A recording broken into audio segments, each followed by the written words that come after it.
Hello, this is a guy who likes fanfiction and is too lazy to read, so here is Fire Emblem, Crimson Flower in audio form. Check the description for the links to the author. Chapter 11, A New Threat. It was a bright and sunny day on Fodlan. As usual, the birds sang, the sky shone its vast rays of light, and the bundle of students flooded into their classrooms with varying levels of motivation. As well as all of this, the twins were also busy preparing for their very first lesson. They had to make sure to account for all of the students. As they had not yet felt fully comfortable around their new environment, a lot of their time was dedicated towards making sure to revise the settings and preferences of their students. As soon as she had learned their seating arrangements, Billette made it her duty to add little notices of joy to help motivate the students.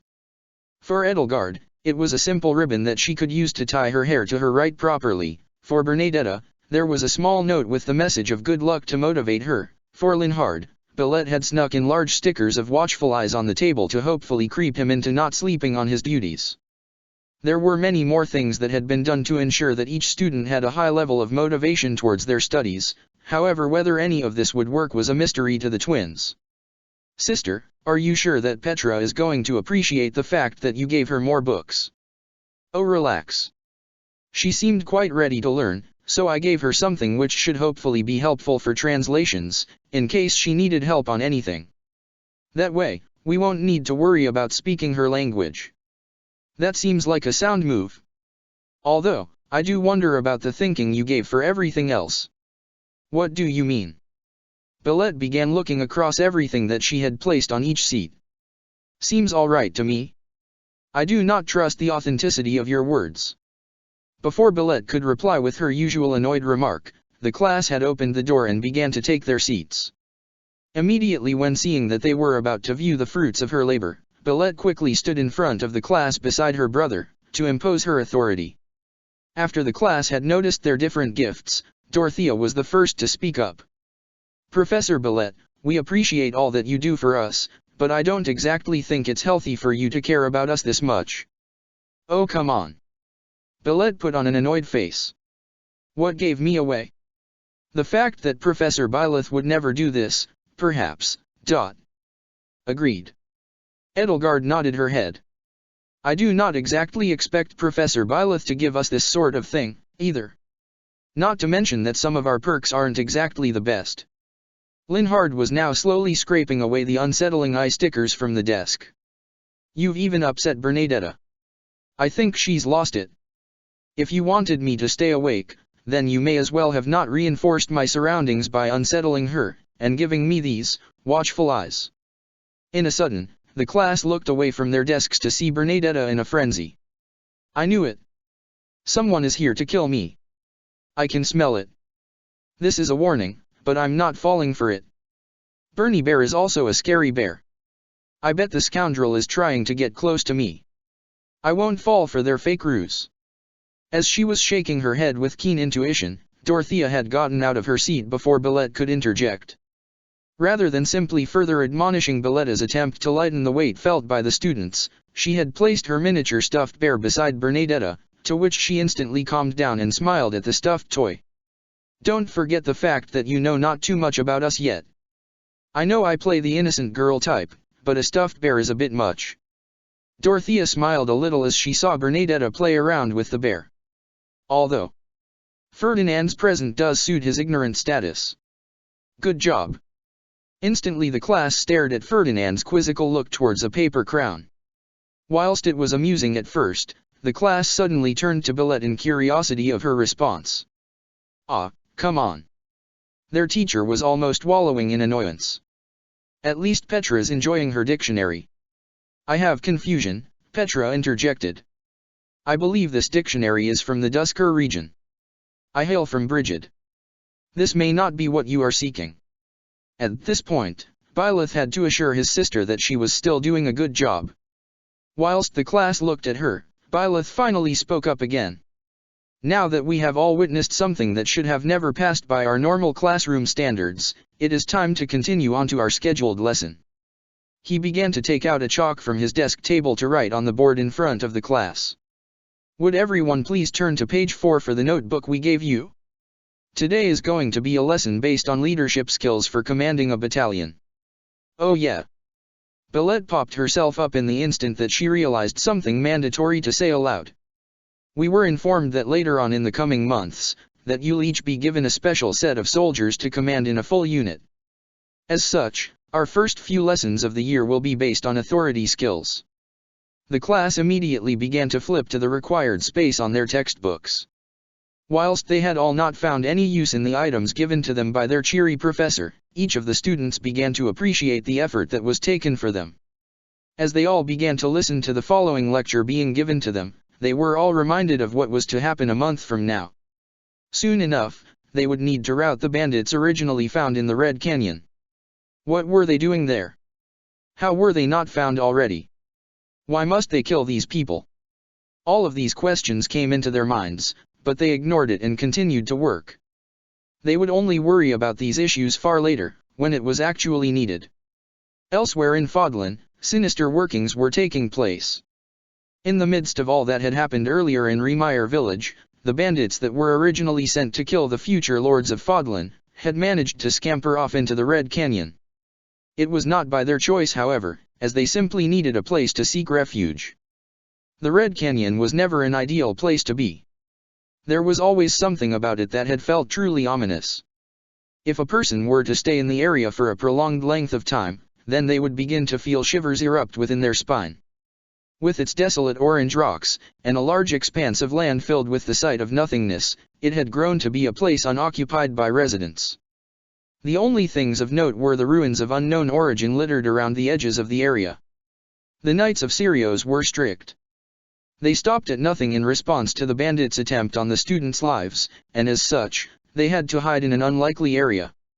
It had been a week, and they were still occupying the area beside Remire village. With nowhere to go from, the leader of the group, Costas, could only find refuge within the area he wanted to go into the least. Costas was never too smart of a person. Foolishly, he had signed an agreement with the masked man to kill the students of the prestigious officers' academy. He was on edge. His plan failed, his men were almost all taken out, and he gained nothing from this experience. Worst of all, the Flame Emperor was approaching. He was a masked individual. There was no finding out his true identity. The man had made sure to conceal everything about him. One of the main distinct features of his ensemble was the white Joker mask upon his face, with red flamed patterns across it. His outfit was that of a large suit of armor, with a red robe across the middle. Once he saw Costas, the area had grown quiet in discomfort. To think that I had thought of hiring a fool such as you. His first words were harsh, but honest. When Costas heard these strings of words, he began to feel rage. He felt rage at his dead lackeys, his new scars given to him by the twins, and most of all, he felt rage at his own self for not being strong enough. To have lost to the twins and these mere students was already enough of an embarrassment for him, but to have the Flame Emperor appear and show his own distaste was that of a grave shame for Costas. How's that my fault? Costas splattered out in rage. All I was told was to kill some noble brats. Who the hell said anything about dem mercenaries being in that stupid old-timey village? You think I'm some sort of amazing warrior? I chose the easy life for a reason. You feign arrogance. As much as it annoys me greatly, the Flame Emperor immediately pulled his arm from the shades of his cloak, revealing his axe. I also know that you will die from this blunder. The hell do you mean? I kissed up to your butt, so you may as well pay me anyway for all the trouble you're giving me. You will die. That's the conclusion that fate brought to you. Damn bastard. Costas brought out his own axe. I don't care about the money anymore. Seeing your blood on the ground and tearing the face hidden beneath your stupid mask is all I need for payment. So come on out and fight. Before anything else could be done, Costas' goons had quickly encircled the Flame Emperor. As he looked across the various faces of the lowlifes, the Emperor could only sigh at the shame they had adopted into their lives. Don't worry, boss. One of them had spoken, filled with pride. After all the ass-kicking we got back in Remire, I wanna show this dastard who reigns supreme. We got your back. Another one spoke. We're the best bandits round. Ain't gonna stop us, they are. A third one spoke. Costas could only give a slice near at all of this. His lackeys obeyed him, no matter what. In a few seconds, he was to watch them beat the life out of the Flame Emperor. As he thought of what to do after this victory, he grew curious as to what was hidden beneath the Emperor's mask. All was well, however, as he would soon find out. This was not the death I anticipated for you. If you wish to die, then so be it. Blood. It splattered across the ground. With one heavy slice, the three of the men who were brave enough to shout insults to their newfound enemy, were all carefully ripped in half by an axe. It was not even the fact in which they were brutally killed that scared Costas, but the fact that with bandits so far spread out, the Flame Emperor had sliced through only them in one swing. As Costas watched in horror, more of his goons continued to charge towards the Flame Emperor, with only a small minority staying away from the arriving chaos. You idiots! Don't do dash! They won't hear you. The Emperor spoke as he prepared his next powerful swing. I'll settle them down for you to talk to them. Although, I doubt that they'll be alive to listen fully by then. You bastard! There was a slice, this swing killed a horde of bandits. Then there was another slice in the opposite direction, that swing had killed a new set of lowlifes. Finally the third swing came, this one was the final one to make the small quantity that was alive scamper off to safety. By the time that the bloody mess had been stopped, all that was left of the scenario were two piles of corpses thrown against each other. The remaining bandits could only stare in horror at the Flame Emperor's work. You will die. His final words echoed across the canyon. You've already been surrounded. With little escape, those noble brats will kill you all for me. Enjoy the fleeting time you have left, as I don't you're deserving of it at this point. In a sudden, he disappeared, leaving the bandits to look in fear. Nothing could be done. It was truly over. In rage, Costas threw his axe on the ground, causing a large crack to appear from the rocky surface. He had to stay alive, no matter what. He had a month to prepare. If he pushed his cards right, then he would kill all of the noble brats that were after him. With a loud scream of rage and punch to the air, Costas began to tighten the grip on his arms. The next time he would meet the mercenaries, would be their last, and the Flame Emperor would have hell to pay after. Chapter 12, Eternal Loner. For the first few days of teaching their class, the twins had begun to grow accustomed to the daily life of the monastery. For this month, the class was to learn about battalions and basic combat skills. Each of the twins took their time and taught their specific attributes towards each student, whilst also learning about their various relationships and issues. Each session often consisted of Byleth lecturing the students on their set task, whilst Bilette wandered around the classroom, often in slight curiosity, to see whether she would be able to help anyone. Occasionally, Casper would make an immature joke, whilst Dorothea would sometimes join in to encourage such behavior. A scolding from Edelgard or Ferdinand would soon follow afterwards, and sometimes the class would have to wake Linhard from his constant slumbers. Needless to say, every day was a new environment for the class, and each of the students were growing to like this change in their lives. For now, there were many concerns haunting the future of these precarious students. In their time teaching, Bilette had been asked via her brother to keep track of the relationships shared with each student, to determine whether they could affect their future missions. Of these relationships, it would seem that Casper would always act awkwardly around Petra. It had never gotten too much to a point of intrusiveness, as Byleth noted that if he was forced into working with her, then he would do just that. However, their relationship was very strained, and it seemed to be leading to a point where Petra was close to becoming agitated by him. Ferdinand was also a major student who struggled with peaceful relationships with the students. Not only did his arrogance lead to him seeking competition with Edelgard, but he had also found a hard time getting along with two of the other students. When pitted with Dorothea and Hubert, he would often be sent a barrage of rejections and glares from the both of them.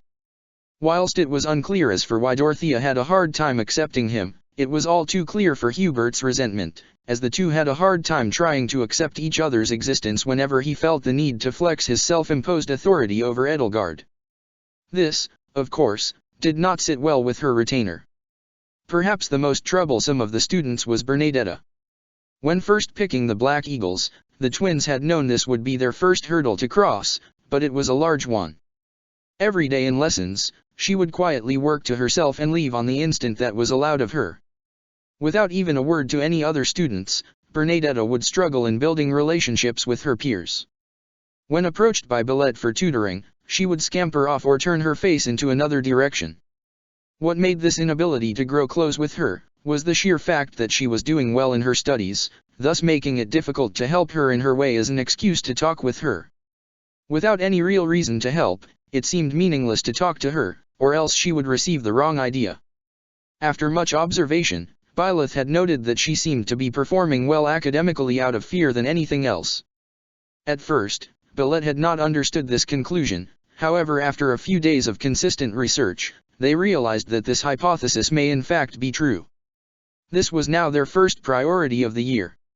Whilst she may have performed well academically, Bernadetta was busy building her own wall of solitude, which the twins had to knock over immediately. If they failed to do so, then her willingness to never cooperate would put the other students at risk, possibly earning her a failing grade for the physical exams to come, and a life sentence to pay in her future battles.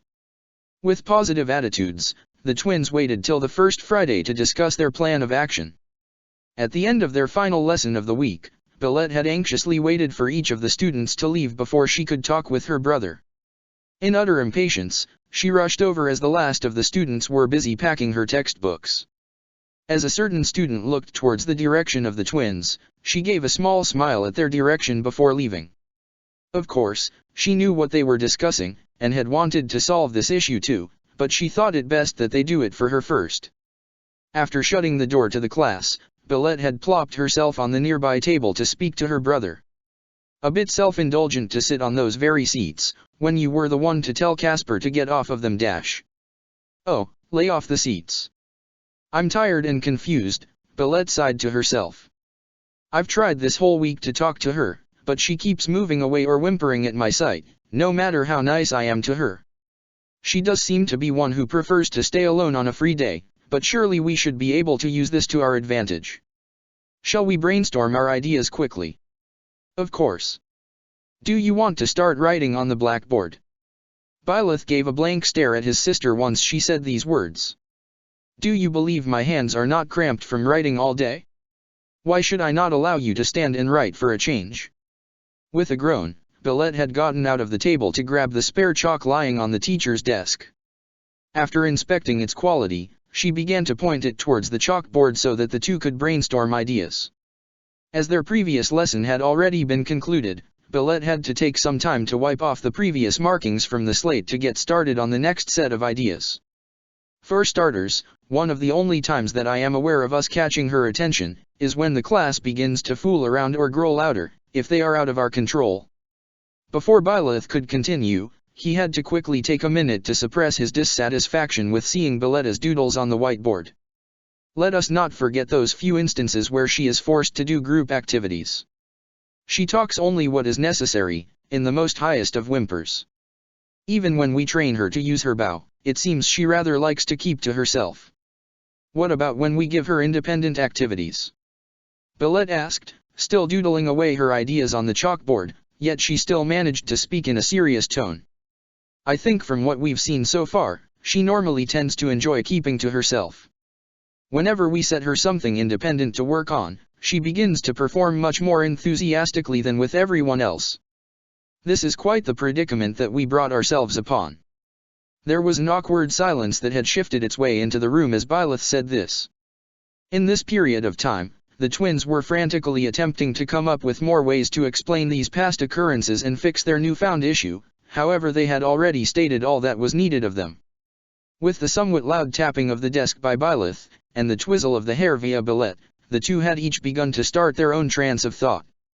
After quickly realizing that they were in each other's vicinity, they quickly stopped their ugly habits to communicate once more.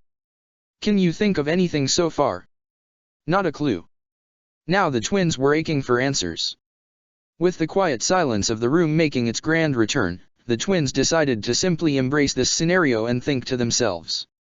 For all they could know, maybe they simply needed the inner thoughts of their mind to give them the answers they needed. As long as they waited and listened, then hopefully an answer would eventually come by. Whenever Byleth began to think of this sort of situation, his mind would always drift off into the past memories of his life. From the moment he had first laid eyes on Bernadetta, to the moment that the twins grew worried for her, he had analyzed everything that had happened. In an instant, he realized something important to this issue. I believe I have an answer, he spoke calmly, but swiftly. Seriously? What did you come up with? Think back to the first lesson of the week. It was when you had that unfavorable idea of attempting to gain the trust of the students. From the looks of Belletta's sour face, it would seem that she did not need a word of mouth to be reminded of the tragedy of their first lesson. On that day, everyone had a tangent towards you, over your guesses towards their taste. Forgive me if my memories may be clouded, but I believe Dorothea had received a stuffed bear from you. Oh yeah, that's true.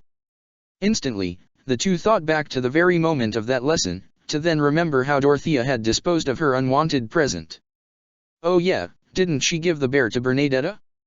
I remember that she almost got away with playing with the bear for the entire day, till we had to temporarily confiscate it. Since she has an interest in stuffed toys, then I'm guessing we'll be luring her trust with that. Not quite. Byleth grabbed the chalk from his sister's hands and began to write his ideas, all the while also wiping away the previous doodles on it. On the day of our win in the mock battle, I do remember that Bernadetta had been eating a sweet treat from the cafeteria. If that's a second one of her interests, then I believe it could be possible for you to attain her friendship, so that we can lead her to gaining confidence. Hold on. Why me in particular? You seem to get along with almost all of the students so far. I believe with your interesting personality, you could potentially convince her into participating more in lessons. Well, I can't exactly argue with that, I guess. Billette quickly agreed to her brother's strategy in complete trust. I'll try my hardest out there. I wish you luck. With their plans already settled, the two began to quickly converse, whilst sorting out the final appearance of the classroom before they left. The very next day would be perfect for Billette, as with a free Saturday for her, she could attempt to grow close to Bernadetta much more easily. The very next day was a free day for the twins. Whilst Byleth had intended to focus on his studies, via faculty training with Manuela and Hanneman, Belletta's duty was of another importance. As she wandered around the monastery, she waved towards her brother as he passed by. Thankfully, the Black Eagle's quarters were nearby, so her brother inspected Belletta's planned actions before she could begin. After much questioning, Billette finally escaped the clutches of her brother's worries. With a knock, she waited for a reply from the door. There was silence at first, and Billette was even considering the fact that no one was around. Just before she was going to leave, there was a squeal, followed by an intense amount of moving sounds, mixed in with curses towards herself. Who is it? The voice sounded scared. It was strange. Normally in her life, Billette would often meet a variety of people with a shy attribute akin to Bernadetta's, however none lived in as much fear as she did. Billette knew for a fact that she was being watched from the peephole in the door, so she maintained a bright smile so as to not startle her, and spoke lightly. It's only me, Bernadetta, she said, softly. I was wondering if we could talk, if that's okay with you. Silence. In an instant, the seconds passing by grew larger as the previous sounds of liveliness disappeared. Billette had wanted to speak up, but she also feared startling her. All she could do right now was wait for her to process what she had said and work up the courage to give a proper answer. As Billette waited, she hoped that words would be spoken. By now, a full minute had passed. Belletta's smile was now growing to a face of worry, so she attempted to also poke her eyes through the same peephole. In doing so, suddenly she had made a big mistake, as a sudden scream emerged from the door. Of course, Bernie's no good. It was so loud, that Billette almost stumbled upon the ground below her. Oh, he's gonna be so mad. What should I do? What should I do? What should I do? I need another chance. This shouldn't be over for me. This is too unfair, even by my usual standards. Somehow, Billette had made her start a trance of worry. Bernadetta, what's wrong? I worked so hard as well. I'm still not cut out for this fighting stuff. That's what I always thought, so why is it that I was sent here? It's over for me. You can just expel me now.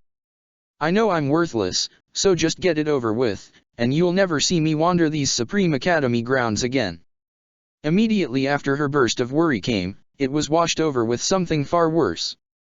In a sudden turn of events, Billette could hear sounds of sobbing coming from the other side of the door. She was crying. When hearing this, Billette knew that she should have intervened and calmed her down beforehand. Realizing that she had yet to engage in her planned scheme, Billette quickly resorted to it in hopes of saving the shackles of a decent friendship. "No, no, no, it's not that, I swear it. I just came to reward you." As Billette brought out a slice of cake from the cafeteria, she began waving it in all directions in hope that the peephole would view it in its entirety. "You've been doing so well in your studies, I just thought that you might like some cake to celebrate. I'm sorry if I tricked you, so please just come out and we can talk it over with." By now, Bernadetta was too focused on her whimpers of worry to take notice of Billette. With a sad moment of defeat, Billette thought it best to leave her to be at peace with herself. As it stood, she had already caused much grief for the poor girl, so it was better to allow her some time to herself. After quickly rushing to her brother's quarters, she nabbed some paper and scribbled an apology note in it. Once she quickly finished it, the letter was slid beneath the door of Bernadetta. Elsewhere in the distance, a lone student had been passing by whilst Billette had placed the letter. Noticing that now was the time for the student to take action, she walked off in the distance, filled with thoughts of a plan. When she would fulfill this idea, was a concept yet to be revealed. On the very next Monday that had passed over, Billette had the unfortunate role of telling her brother of her failures. As she could not bear the guilt given to her, the lessons of the day grew longer and drawn out for her. This all culminated in her bursting out loud before all of the students could leave for their break. "Brother, I'm really sorry." Billette had smacked her two hands together in complete worry. "I tried my hardest, but I didn't see what was coming and dash. There are always more ideas we could pull. Why do you always have the idea that I could be mad at you?" Byleth replied quietly, hoping the last student to leave would not take notice. "You do understand how I work, so it confuses me sometimes that you act like this." "I know. Sorry." Byleth simply ignored any attempt to continue this discussion, and went towards his table in order to grab a chalk for the board. Whilst he intended to brainstorm more ideas than before, he was sure that would not be entirely possible if they had already exhausted their current set of ideas. Suddenly, Byleth had started moving frantically to try and find the chalk. It was not there. As he was about to quickly inquire his sister for the location of the chalk, a voice rang out from the class. "I have an idea." The twins turned to it, to see Dorothea. "I probably won't be allowed to share it yet, but I'll do it anyway." In an instant, Byleth had noticed something. What he inspected from the student was that Dorothea had stolen the chalk from them in hopes of getting their attention. As the twins watched her casually walk towards the board in complete shock, they began to read to themselves what she was slowly writing. "Set me up to do the weekly garden cleaning with Bernadetta." Whilst Dorothea was busy adding a doodle of a flower to please her chipper teacher, Byleth spoke up in confusion. "What does that accomplish exactly? It's a forced situation that I'm sure she would like." She spoke with complete confidence and poise. "Every week, 2 students need to be assigned to take care of the academy grounds and its environment. I know from observation that Bernadetta seems to enjoy plant life a lot. I also personally don't mind her presence, and I like to think of myself as a friendly type of person, too. Just let me spend time with her, since you weren't able to do it, and I'm sure I can help you two out." The twins could only stare in utter shock at this new development.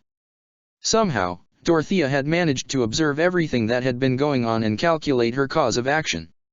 Whilst she never always seemed like it, she was an astute observer, which secretly shone out from the rest of her peers. "That doesn't seem like a bad idea actually," Billette said, in awe. "I don't understand."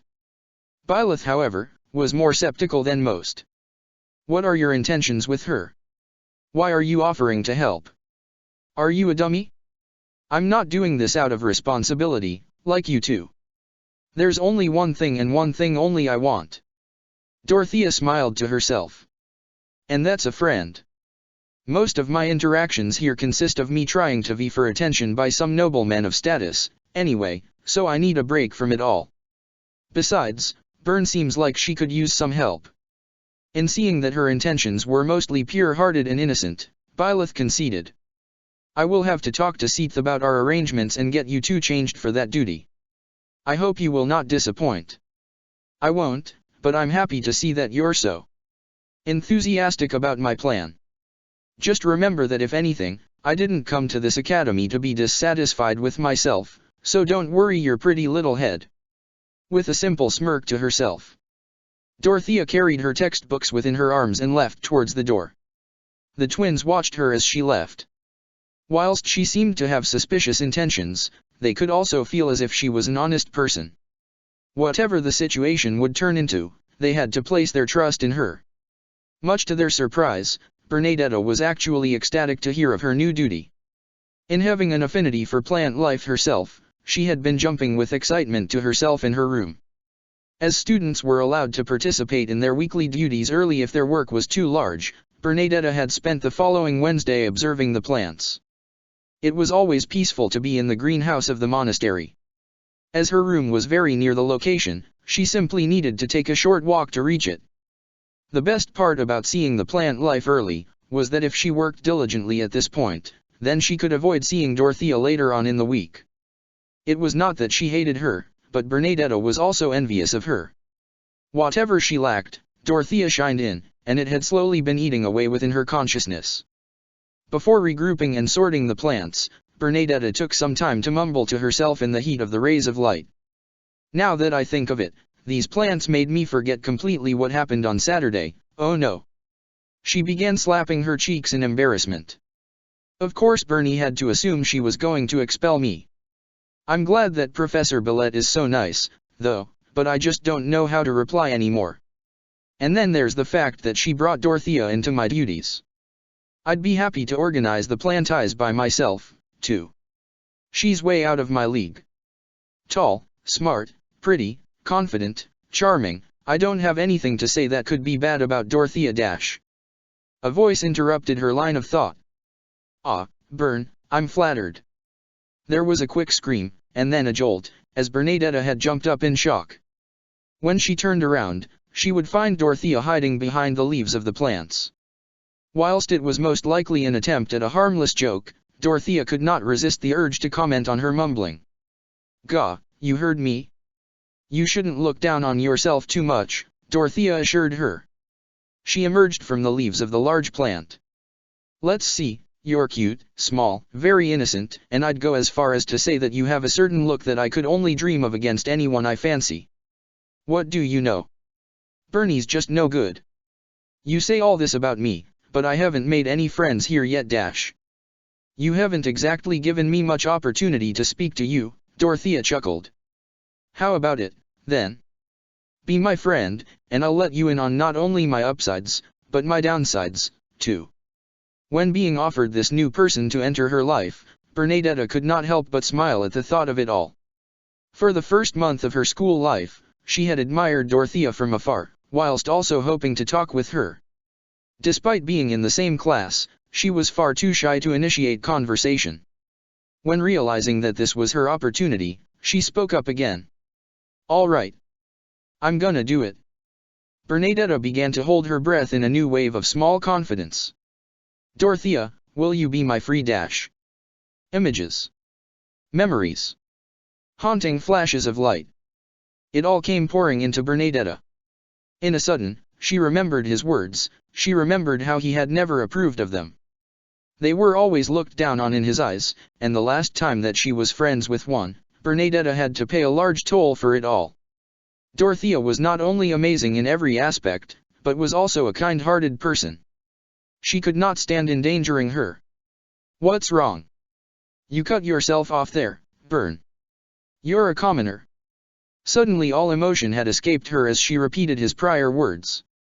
She saw as Dorothea's smile slowly began fading. I am. Whilst she would normally take offense by this sort of wording, Dorothea had to try and hold her aggressive tone when speaking with Bernadetta. What of it? I can't be friends with you. Who decided that? He did. Who? They came flashing back again. Suddenly, all Bernadetta could see were those very memories of her lost innocence. Wherever she went, Bernadetta could never find peace. That's right. Solitude was the correct answer to her problems. For a second, she had completely forgotten herself. After finally picking herself up, Bernadetta began to attempt an escape from the greenhouse. "You're not going anywhere until you explain yourself."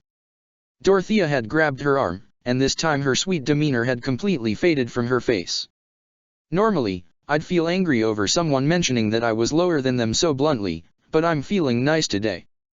I can tell you meant no harm in it, so you better at least explain all of this to me." "I can't. If I talk to you any longer, I'll put you in danger. Just run and hide, I'm good at it, so you should be able to do it, too if you follow by example. I'm pathetic, so you should have no trouble dash." "Bern, you're not pathetic." Dorothea finally sweetened her voice once she realized that her classmate was doubting herself. "Look, you don't need to go around and look for self-approval from anyone. I admire that about you. You can stay perfectly inside and not have to worry about anything, so long as you're inside a little box with a roof. Please, just tell me why I can't be friends with you, and then I won't try so hard." When hearing her plea, Bernadetta had stopped trying to pull away at her arm. In retrospect, she realized that her father was not around. In fact, nobody was in their proximity. In this moment of silence, she could explain to Dorothea everything. "All right. I guess I've got no choice, and I also owe it to you as well." After a deep breath, she began speaking slowly so as not to get too emotional. "Throughout my whole life, my father's been on my back about being a good housewife. He'd do things like tying me to a chair, and forcing me to stay silent just so I could be obedient. He wanted to marry me off to loyalty, so any contact I had with commoners was strictly prohibited. One time, in secret, I met this boy. He was so friendly and small. We ended up playing once, but then it turned into multiple outings. He was so nice to me, and he never looked down on me like my father had. Except, when my father did find out by this point, Bernadetta was trying to suppress any sobs from her end.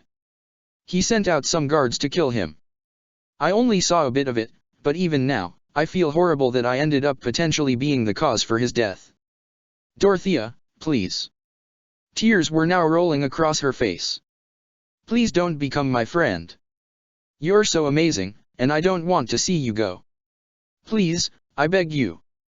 I'll do anything you want, so just don't become my friend."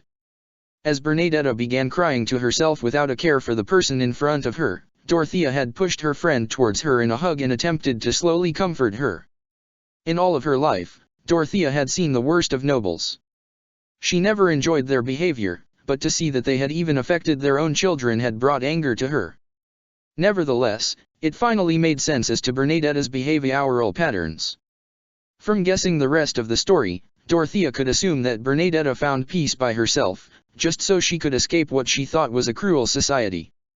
"I'm so sorry, Bern, but I won't let go of you so easily." She began rubbing her hair in a rhythm. "But why? I'm sorry for shouting at you, but please don't make me go through this again. I'll do anything I won't let go of you, because you are my friend. From what I know, friends stick together." As she let go of the hug, Dorothea made sure to wipe off the tears off of her friend's face with an inviting smile. "I don't know if you know this, but I was part of the Mittelfrank Opera Company as a key songstress. I've had my fair share of some horrible nobles, and you can bet that I've gotten myself caught up in a few fights as well. He can send tens of thousands of them, but I'll continue fighting off your father's goons if it means being friends with someone as adorable as you." At this point, Bernadetta had trouble suppressing any more tears. In her whole life, nobody had said something like this to her. It could have possibly been because she avoided people for so long, but even so, Dorothea was the first person to successfully make Bernadetta feel as if she was not in danger of befriending them. With tears in her eyes, she sobbed as she gave one more forceful hug to her new friend. Dorothea," she cried. "Thank you so much." There. After they had finished their talk, both students left the greenhouse in high spirits.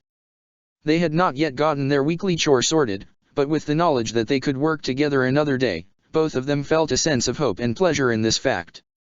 The seating was changed immediately after. In seeing that Dorothea helped awaken the best in her new great friend, Bernadetta was allowed the pleasure of sitting next to her. Now, If she so desired help, she would either seek her friend, or be encouraged to talk to Billette once she had approached her. Sometimes Bernadetta would invite her new companion to her room on their breaks, whilst on other times Dorothea would encourage her to come outside and eat. Needless to say, both students awakened the best in each other, and they would remain inseparable for the years to come. Chapter 13, A Good Way to Cram Studies. Before the day could end, it was finally time to announce the twins' latest creation. It was something beyond marvel, truly the grand spectacle that both teachers had spent days coming up with. With this new plan for education, they would revolutionize the world of teaching, and bring about a grand change in Fodlan. As they stared silently at the students, every one of them was unsettled to the very core by their own self-worth. In an instant, the twins' piercing eyes gazes had shook them. With a grand smile of pure sadistic pleasure, Billette flipped over the board with a loud cackling laugh, whilst her brother proceeded to begin a forced drum roll to add tension and suspense. Within a matter of seconds, both of their arms swung towards the direction of the new idea they had written on the board, whilst they widened their eyes in shock of their new brilliant idea. "We've decided to add tutoring as part of the curriculum." Billette leaned forward in an instant to see the hopefully awe-inspired views of the students. "That's right. Me and my brother are far too diligent, so we decided to honor your wishes and add tutoring to your education. Surely we deserve no thanks, but your simple happiness will do." As she lowered her voice in hope of a dramatist reveal, Byleth spoke up. "Whilst I understand that some of you may have concerns over preferring your studies in the dormitories, I shall let you choose when to come to us after classes. Sister will be hosting them, so if you need any help, then you are free to ask her for your queries." This was it. Now both twins were wondering how the grand reveal had gone. When they looked over at their students, they suddenly saw it. It was a look of surprise, except, not the one they had wanted. As the class looked over each other in empathy, Hubert was the first to speak up. "To think that you had not known this was a regular occurrence in schools. Your uneducated minds worry me." "What?" Both twins suddenly showed their own shock at this new discovery. "But we came up with this idea by ourselves." Surprisingly, both of them were shouting this out loud at once. At this, the entire class could only sigh. Somehow these new teachers were so wise, yet so innocent. As they saw Billette slowly dragging the sign-up sheet in a depressed state, Casper spoke to her as he began signing up for a session on the next Monday. "Believe it or not, all of the other classes did the whole tutoring thing ages ago, so I don't think we're particularly ahead of them right now." This only brought the twins to spread their saddened aura across a wider area of the room. As the queue of students were growing to adopt this new studying idea, they had to try their hardest to fight off the very being that was the twins' dissatisfaction. "I admire the effort you're both taking to please us." Edelgard was the second to sign up for Tuesday. "But you should both have studied the curriculum before unveiling this to us." The very next spectacle to happen before the students, was that of both siblings comforting each other as Byleth contemplated whether he had studied hard enough for this new role. By now, none of them could take this saddening sight, but it was all stopped once Dorothea had convinced her new friend to sign up for the new class. "Wait a second," Billette stood up as if nothing had transpired earlier. "Since when was Bernadetta one for signing up for interactions?" As the whole class looked at her, she suddenly began shivering with immediate fear. After a quick dash, Dorothea was left chasing after her. "Bern, come on." Before she shut the door, Dorothea had spoken her final message for the class. "Mark her for Wednesday, and I'll take Thursday. I have a recluse to chase, so ta-ta for now." After a moment of silence, the class quickly resumed back to their usual evening. The final person to sign up for Friday was that of Petra. As she looked over at the sheet, a looming question was going on in her head. "I have not an understanding for something. What do you wish to inquire about?" Byleth finally also composed himself. "I should be able to answer anything you wish to know. For studying sessions, I do not have an idea about what we would normally learn from these sessions. Anything that you wish to learn. Sister will be procuring supplies for some beginner's seals for the class, so at the beginning of next month we should see who passes on to their expected targets." "I see." As Petra signed up for the final available slot for the final week of the month, Billette was suddenly given a reminder that she was to visit the local shopkeeper for some seals to promote the students. There were many different types of seals that were sold around the monastery. As procuring supplies to hold a test in the monastery was expensive, the economy of Fodlan managed to fix this issue by charging money for a beginner, intermediate, or master seal. This allowed students to take a test of their class choice, potentially promoting them to be allowed to use a select set of weapons and magic with the consent of the government. With this method, promoting a student to their aimed classes was cost-efficient, healthy, and resourceful. Now that I think of it, Casper suddenly reminisced his last memories. Linhard would have loved it for him to study anything. Why isn't he in today? Should you not know? He chose to bunk again. Edelgard showed an annoyed tone when addressing him. No matter what happens, I fail to understand that man. Being his childhood friend, I'd expect you to do so. Trust me, Linhard is an enigma to even himself. I like to think of him and his studying patterns as a mystery trying to solve another mystery. As he chuckled to himself over this nickname for his best friend, the twins could not help but notice a concerned face appear over Edelgard. Well anyway, Billette concluded. That's it for today's lessons. I hope everyone has a good rest of the day and stays safe.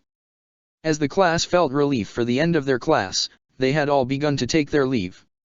With a quick tidy up of the classroom, the twins too began to make their way out of the class.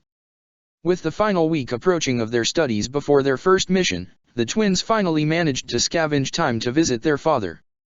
It had been a tedious effort to do so, as him having to reclaim his previous job had given him much time without his children. After much pestering and questioning, the two had managed to find a free day in which to converse with Geralt. As they made their way to his quarters, they talked to one another. What do you think of the class so far? Billette inquired. Come on, admit you've warmed up to them already. I shall say no such thing unless it is true. I have only merely introduced myself to them. That is all. As Billette groaned at this response, her brother simply looked up at the light blue sky above. They are all unique. It seems we still have much to learn about all of them. Billette suddenly displayed a face of excitement at this comment. That's so true. We've already found out a bit about Bernadetta, but I don't even know about how Dorothea had managed to befriend her. Do not misplace her with the other talents of the class. Byleth began to list within his head. There is also Petra, who seems to be new to the current culture in place, as well as Ferdinand, who thinks quite highly of his actions, yet never falters in manners. Billette cut her brother off to quicken the tangent her brother was making. And Casper, Linhard, Hubert, and Edelgard. Byleth quickly reclaimed his speech with ease. So far we can't yet discern much about her. She's composed, elegant, and displays a clear vast amount of knowledge, yet I believe she might be one to hide how she truly feels about certain subjects. What do you mean? When thinking back to the few weeks they had spent with the class so far, Byleth slowly recounted his memories. I have never failed to miss a hypothetical reasoning in the past, so this conclusion I am making is causing even me to become skeptical. Finally, he spoke his full theory. Unlike the rest of her peers, she shows little excitement in her environment. The most I had seen of it all was when we had saved her in our first encounter. She replies to situations logically, and in focus of what is deemed of her. That is a quality that is missing within our era, and it's one that is useful to keep. She keeps to herself what is needed, and responds with that which elevates her presence. That is the Edelgard I see. Yeah, but she's not like you. She clearly has her own goals, and it's at least somewhat easy to read what she could be thinking. Byleth nodded his head in agreement. As they walked, their minds began shifting to the other students of the class. With so many interesting people to meet, it was exciting as to what they would be finding out about them. Only the future could tell. For now, both twins had to take their time and focus on studies, till they could naturally learn about them. Professors, I see you're both traveling the same route as I. A voice came from the front of the twins. When they viewed the source of the sound, they were both incredibly shocked at the coincidence. In front of them was Edelgard walking towards the same direction as the twins. Edelgard. Billette was in shock. What might you be doing? That's a good question to be asking of me. Since Linhard was not in for today's lectures, I thought of hosting one for him myself in the library. It was obvious that he'd be there, anyway. That is true. I'm sorry, normally we should be doing this stuff. Have no fear. She was quick to allow the duties to be passed on to her. As I am the leader of the Black Eagles, it's my duty to maintain order. You may merely use me as an assistant if deemed necessary, but I'd much prefer to be treated as an ally. We would be glad to do so. Byleth finally gave his voice. From this word, Edelgard smiled. I thank you. By this point, the group were nearing their departure. I should be heading off now. This is goodbye for now. Farewell. As the twins witnessed her separate towards the library, they began to think to themselves. Even if Edelgard chose to hide her emotions at most points, it was clear that she still had her own interests and goals from her interactions, unlike Byleth. Just one smile was enough to know that she was committed and focused towards the success of her class. Out of all of the students within the class, Edelgard was by far the most interesting of the bunch. What motivated her? What possibly pulled her into helping others? Who was she? These were all questions that the twins had kept to themselves. Only time could tell for what was to come next. The only question is, when would this time come? Chapter 14. Would-be tutoring. In all of the time that Edelgard had been trying to study to the best of her ability, she was truly tested when it came to finding normality near Linhard. Not only was he arrogant and impossible to deal with, but the removal of Bernadetta beside him had now put Edelgard to be seated next to him. As much as she tried to ignore his behavior, even going as far as to believe it was a lifestyle she would never understand, Edelgard could never find solace knowing that a classmate of hers was not putting in the right amount of effort. All of the year so far, she managed to revert her focus into her studies. Oftentimes, it was a common trait in her lineage to study wielding an axe, so she and Caspar were busy spending the last few days of their breaks to train together and obtain a tough grip on their weapons, but the appearance of Linhard every now and then had upset her. Finally, she snapped on the day of tutoring to be announced. The twins had gone through so much care into perfecting their curriculum, only to have Linhard be absent for the day. This was far too horrible of an action to her. If he chose to study at the academy, then he ought to have fulfilled his pledge. After a brisk walk towards the library, she resisted the urge to slam the doors open. Regardless, she knew that Linhard would be situated here. It was not that he did not care for his studies, but that he only studied what he wished. According to Caspar, he had taken an interest in crest research ever since they had become friends, and his urge to study it was a main reason for choosing to study within the academy, once he had heard about Professor Hanneman being an instructor there. Whilst he never was put under his tutelage, Edelgard noted that he often visited his office in their breaks, only to end recess by telling Caspar to stop his training so they could return to class. As both Caspar and Linhard were good friends, they both had reason to trust one another, thus crediting the information that was given to Edelgard. After much anticipation, she finally managed to spot him within the confines of a book fortress he had made. Whilst he was busy laying his head beside the table, his eyes were visibly scanning the text on his other hand in a hazy manner. Linhard, I believe I may need some assistance from you. She gave an annoyed tone in hopes of making him figure out her query. When he had noticed, Linhard simply yawned as he lifted his head. Well, it isn't the best time to disturb me, but what is it that you wish to speak to me about? I'm looking for a man who's been sneaking out and avoiding this month's lectures.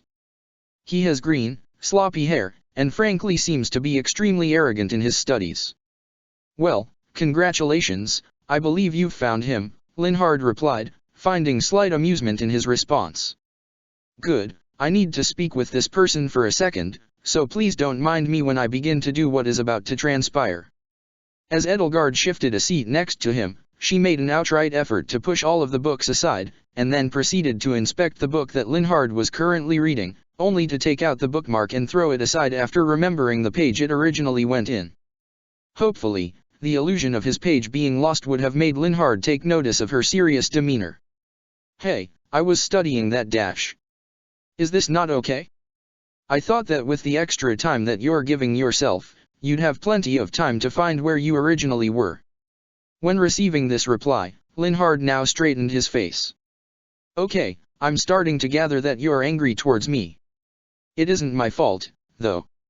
I just don't have an interest in commanding a battalion, so I could just skip out this module and study it later. I'll get a passing grade, anyway, so what does it matter to you? You need to pay attention in class. This lazy attitude of yours will only hurt you in future. If so, then why has it not hurt me now? I've been perfectly fine doing this all my life. You frankly have little business in consulting me for this. She was always seen to be a calm individual.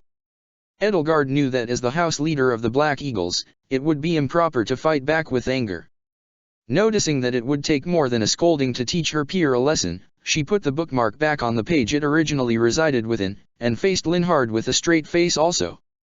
The relationships you foster in class go a long way in battle. I frankly am not approving of your methods, and this has to stop.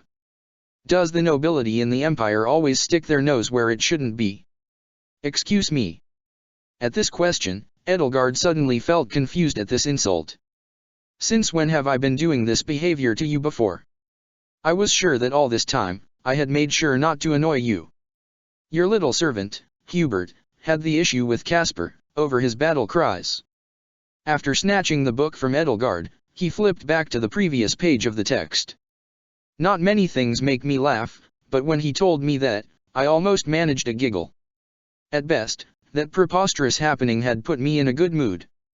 Such a ridiculous thing to argue about, and I'm sure that you hadn't issued an order for him to scold Caspar over it. I didn't, Edelgard interrupted. Then I personally believe it's correct for you to reform your own companions, before dashing to me with your trivial complaints. You seem to be missing my point entirely, Linhard. Her annoyance was finally showing, as suddenly her arm stamped across the wooden table beside Linhard. Without good communication beforehand, how will you ever hope to converse with your peers in actual battle? I'm sure that Hubert had meant no harm from that, and frankly I believe even you can see the benefits of stopping Caspar's screaming. But personally, you ought to be ashamed of yourself for not seeing the disadvantages of your actions. Before you douse me in your petty accusations and morals, let me remind you that I simply cannot stand the sight of blood all too well. Linhard continued reading his books, unfazed by the situation currently going on. I'm the healer of the class, so I'll stay that way. I'm still studying whenever I have time, but listening to something that won't benefit me in the way I personally want it to is a large bore. For now, I'll be busy looking up books on faith to learn the art of healing, but as of right now, I'm busy doing what I love. What you love doing should only be done within small intervals. We can't obtain all the time in the world, Linhard, and even now I would think it best for you to broaden your horizons for your own good. I'll do that when it's necessary. He finally stood up from his chair. We're in a school environment. I won't die from all of this, so why should I worry now? Edelgard, I appreciate your sentiment, but I'll only ever listen to you when I think I'll need your help. He began to take his books in an orderly fashion, and uttered his last words before walking away. For now, this is a goodbye. I'm going to head off to study in my dormitory, so please don't bother me yet again. As she watched him leave, Edelgard could only feel more annoyed by this interaction. There was only a week left till their first missions, and with so little time to correct his mannerisms, it was already too late to continue in this argument. For now, she would need to wait till next month. Elsewhere, the twins had finally exited from a detour they had taken. It was not always their preferred option in life, but it had to be done either way. So you don't need needles, but I do. Billet groaned. Seems unfair to me. He simply wanted to further check our bloodline once he realized we both possessed the same crest. I am glad you held your tears. Oh please. My days of crying over needles are over already. As Byleth noted what his sister had just said in his head, he quickly remembered a favor to ask of her before the next week. On another matter, have you gathered the supplies for next week? No, but I'll be sure to do it later. Don't worry. Good. Finally the two had begun to reach Geralt's office.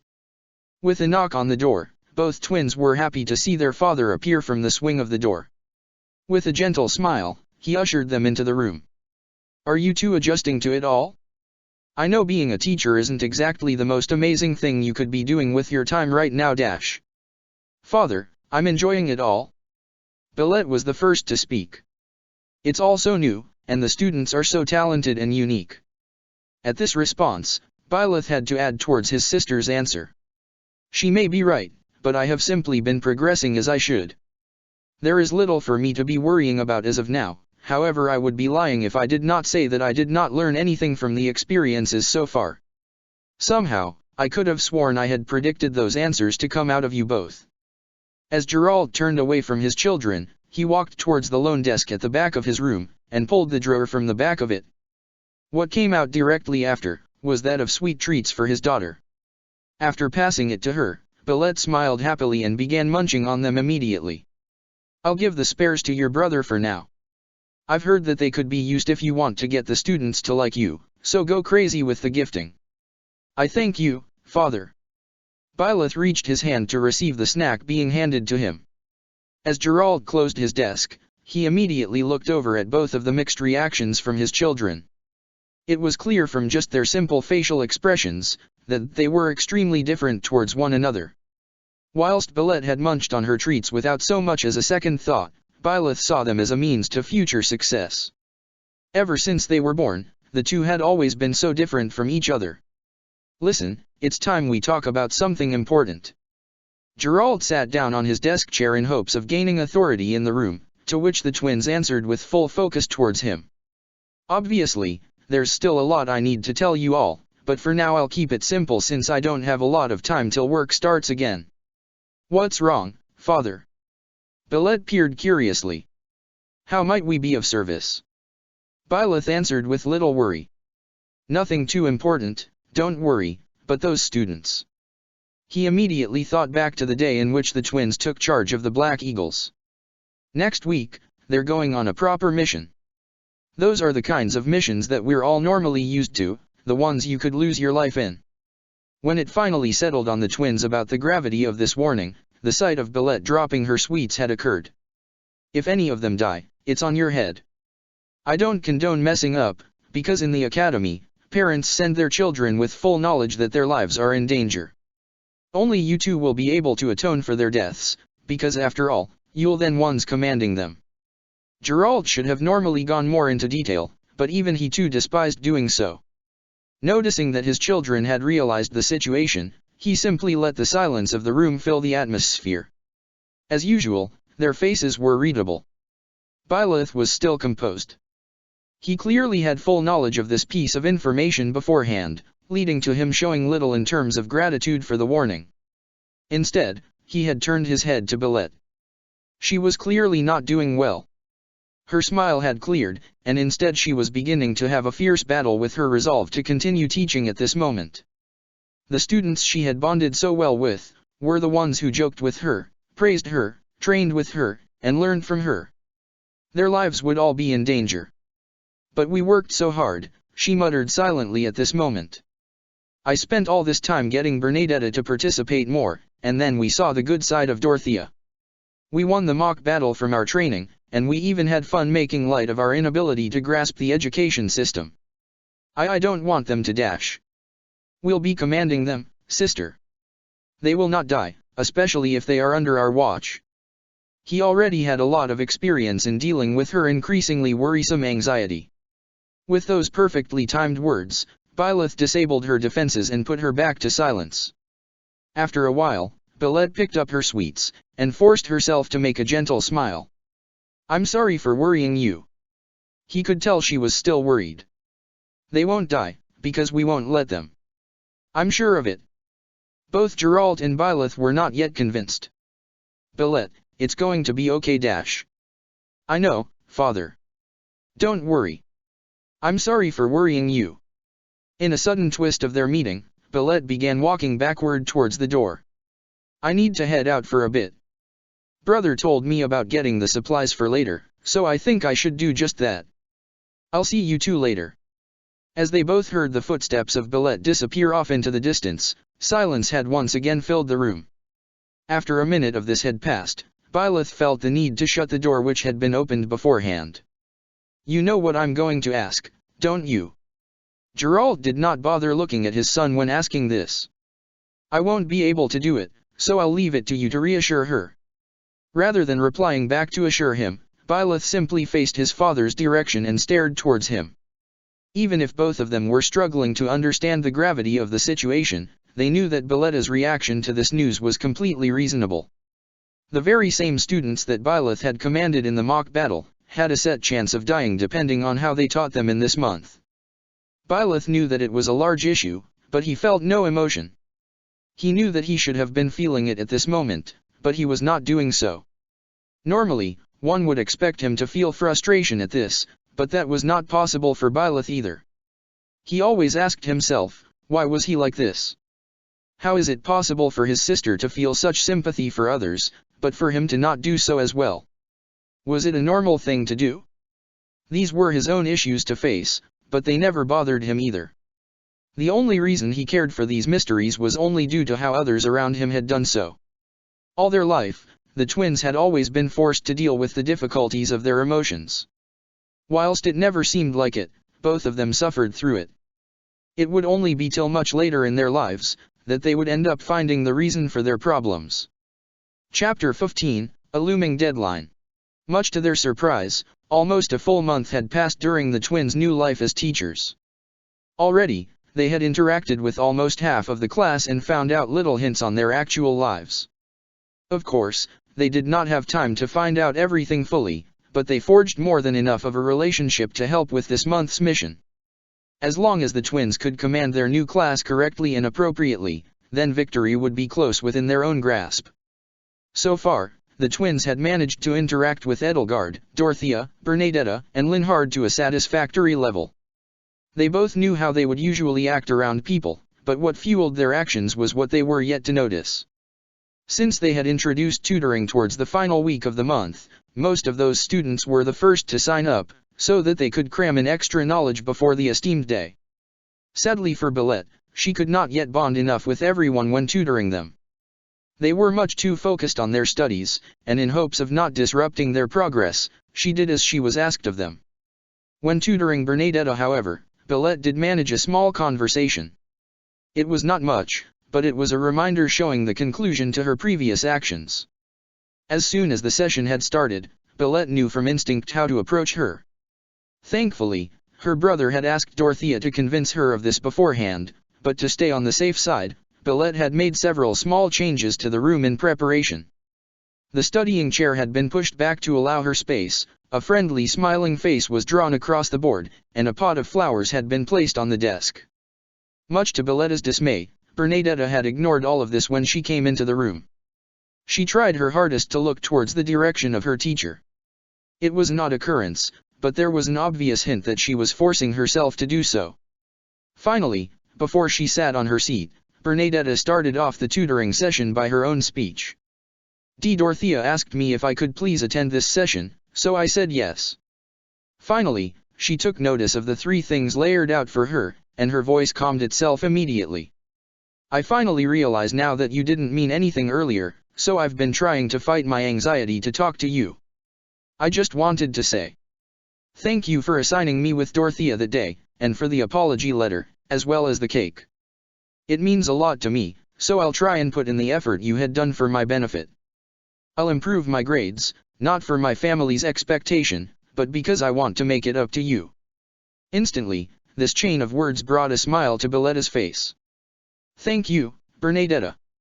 It means a lot to be hearing that, honestly. Still, all is for you to stick with us this time in class. As she finally sat down on her chair, Bernadetta smiled. Right. Of course. I'll try my best. Can we please get on with this now? She had stammered awkwardly, so Byleth decided to honor her wishes this time. This small interaction was enough for Byleth to know she and her brother were progressing well. They still had much to learn of their students, but what they found so far was enough to please them. What made this better, was that after the first half hour of the session, Bernadetta had finally grasped confidence in her speech. Before Byleth could conclude that Bernadetta had won over her shyness, she was instantly proved wrong the second she stepped out of the door to retreat to her room with swift brevity. Needless to say, This session was a strong victory for Billette, and she went home that day with a bright smile on her face. The very next day, Billette had to take care of Dorothea for tutoring. Despite her abrupt way of signing up beforehand, Byleth had still counted her sign-up as genuine. I hear she finally came out of her shell, huh? Dorothea looked up from her worksheet. I thought I was the only one to get her to speak normally, but it seems now that there are more people that Burns warmed up to. Of course. You did an amazing job in getting her in yesterday, and she's now adjusted to everything after nearly a month. That's good. I'm just happy to learn that not all nobles are power-hungry as her father was. Whilst Billette watched her student nibble upon her pencil in concentration, she grew curious. I'm sorry for asking this, but you're not from nobility, right? Surprisingly, no. I didn't receive prior education like everyone else here, so I worked my way up from the bottom of the heap. She stopped writing for a brief moment, as if to recount memories of loathing.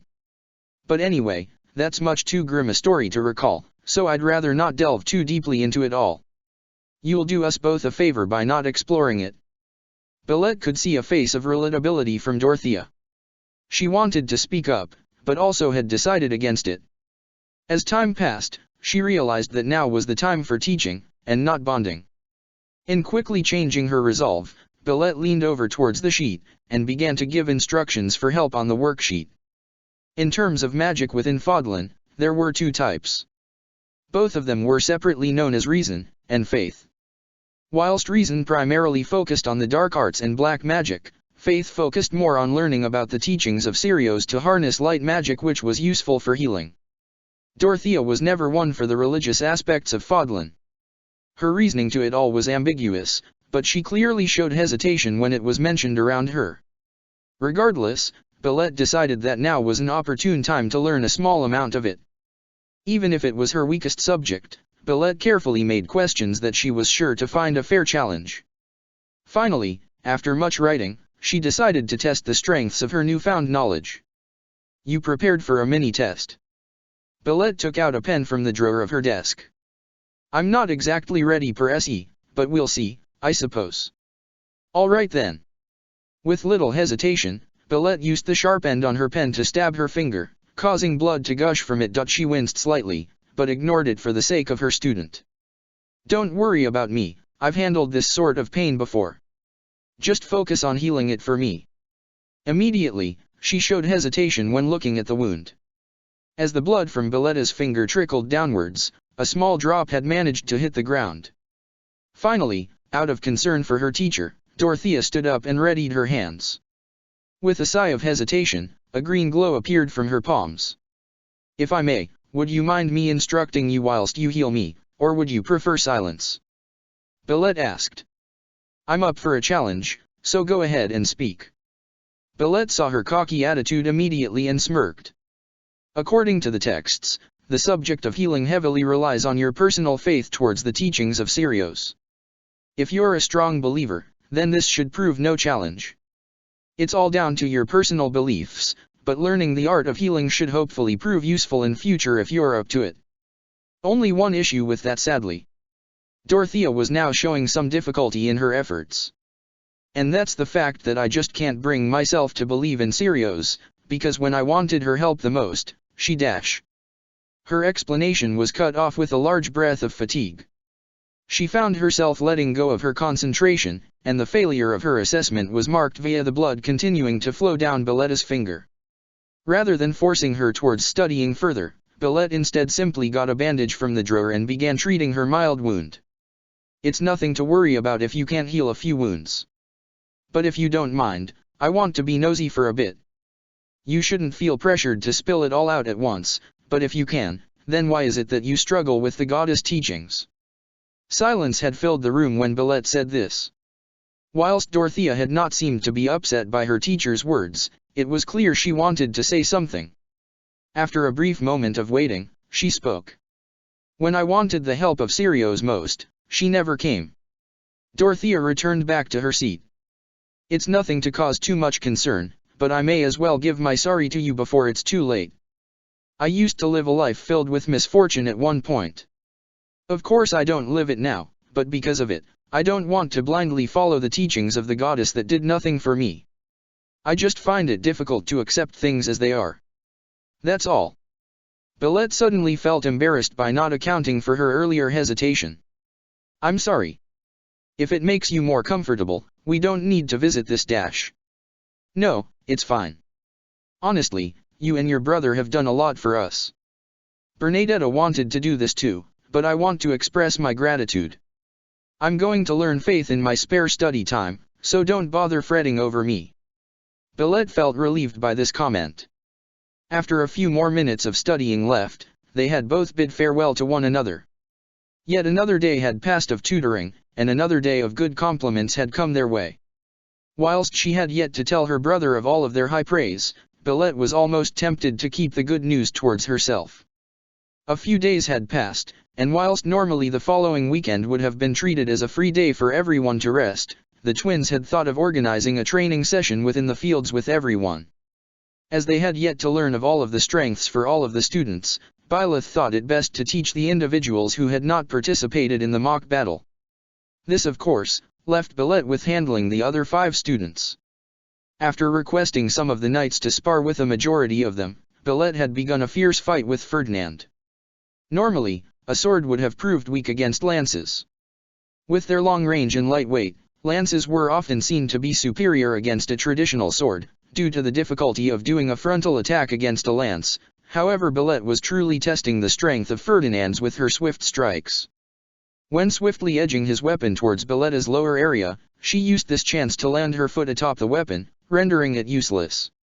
Out of instinct, this caused him to step back into a stumbling mess. However, Billet reached her hand and quickly pulled him back up after the battle had concluded. A key note that my brother likes annoying me about, Billet let her hand go whilst retaining her cheery demeanor.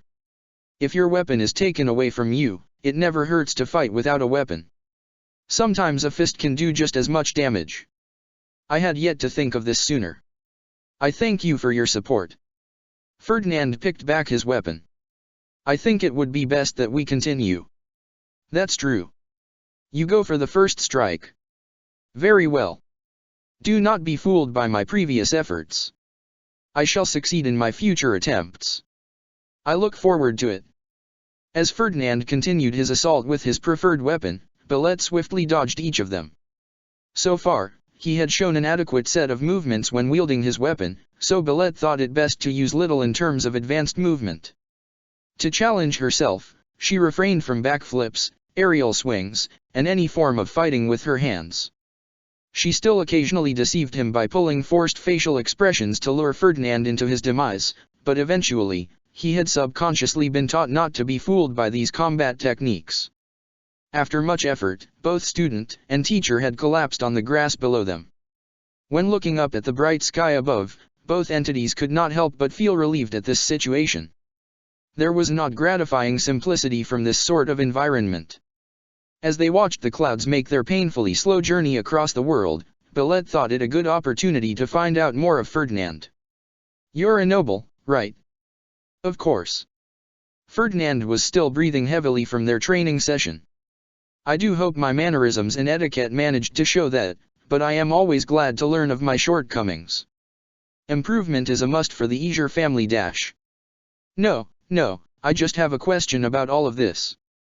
See, our father never really explained everything to us, but I wanted to check up on my knowledge about this whole royalty thing. At this, Ferdinand tilted his face over to his mentor, who was still much too busy gazing up at the sky. Of course, I do not mind explaining. What is it you wish to ask of me? Dorothea told me that she's a commoner, and that almost everyone else in the academy are nobles. I'm assuming there's a wealth difference between you all, but also that there's some sort of prejudice as well. As a noble, is it okay for you to tell me what you think of commoners? At this, Ferdinand raised his body up. Any sort of noble to show disgust for the common folk is no noble in my eyes. He still retained elegance in his speech, but Billet suddenly sensed a level of frustration when Ferdinand said this. To me, I believe that it is the sworn duty of nobility to protect the common folk. They pay us with taxes, giving us wealth, and we use our given power to help carve out the world for them.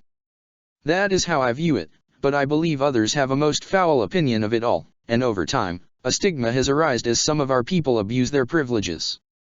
When Billet heard his explanation of this topic, her opinion of Ferdinand had drastically changed. Whilst originally he had seemed absorbed in his own voice, Billet began to see a righteous side to his morality.